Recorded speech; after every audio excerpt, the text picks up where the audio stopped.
नमस्कार मित्रांनो, PM किसान सन्मान निधी योजना व नमो शेतकरी महासन्मान निधी योजना ह्या दोन्ही योजनेच्या माध्यमातून शेतकऱ्याला दरवर्षी 12,000 रुपये मिळणार आहेत. तर ह्या योजनेच्या माध्यमातून जे वंचित राहिलेल्या शेतकऱ्यांसाठी हिवाळी अधिवेशनामध्ये कृषी मंत्री यांच्याकडून दिलासा देणारी बातमी आलेली आहे. ती बातमी काय आहे आज आपण ह्या व्हिडिओच्या माध्यमातून पाहूया. व्हिडिओ पूर्ण पाहण्याआधी आपल्या यूट्यूब चॅनलवरती नवीन आला असाल तर आरबी टेक मराठी यूट्यूब चॅनलवर सबस्क्राईब करून ठेवा आणि बाजूचं बेल आयकॉन प्रेस करून ठेवा. तर असेच महत्त्वाचे व्हिडिओ तुम्हाला आपल्या चॅनलवरती पाहायला भेटेल. तर चला मित्रांनो, व्हिडिओ सुरू करू. कृषी मंत्र्यांनी सांगितलेलं आहे की किसान योजनेतून काही लाभार्थीची वंचित राहणार नाही. तर पाहूया आपण 14 डिसेंबर 2023 रोजी हिवाळी अधिवेशनामध्ये केंद्र सरकारच्या PM किसान व राज्य सरकारच्या नमो किसान महासन्मान योजनेतून राज्यातील एकही पात्र लाभार्थी शेतकरी वंचित राहणार नाही. या दृष्टीने कृषी विभागात कृषी असलेली माहिती कृषी मंत्री धनंजय मुंडे यांनी आज विधानसभेत प्रश्न उत्तरच्या तासात दिली.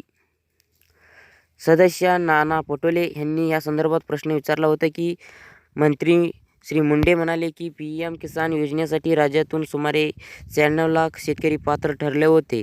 राज्य सरकारने नमो किसान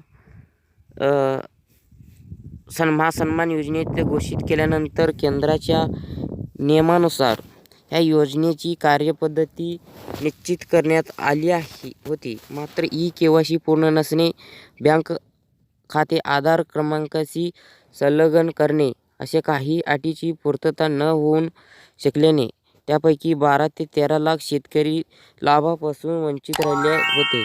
PM किसान योजनेच्या 14व्या हप्त्याच्या वितरणानंतर ही बाब लक्षात आल्याने कृषी महसूल व भूमी अभिलेख आदी विभागाच्या समन्वयातून एक विशेष मोहीम राबवून आतापर्यंत सुमारे 6 लाख शेतकऱ्यांच्या अटीची पूर्तता करण्यात आली असल्याचे त्यांनी सांगितले. जे शेतकरी अल्पभूधारक किंवा अन्य कारणाने लाभार्थी ठरत नाही त्याचे नाव योजनेतून कमी करण्याची देखील कार्यवाही केली जात आहे. मात्र ह्या कार्यवाहीचे परिणाम एकही पात्र लाभार्थीवर होऊन देणार नाही अशी माहिती मंत्री श्री मुंडे यांनी दिली. ह्या विषयावर सदस्य बाळासाहेब थोरात यांनी प्रश्न विचारले होते.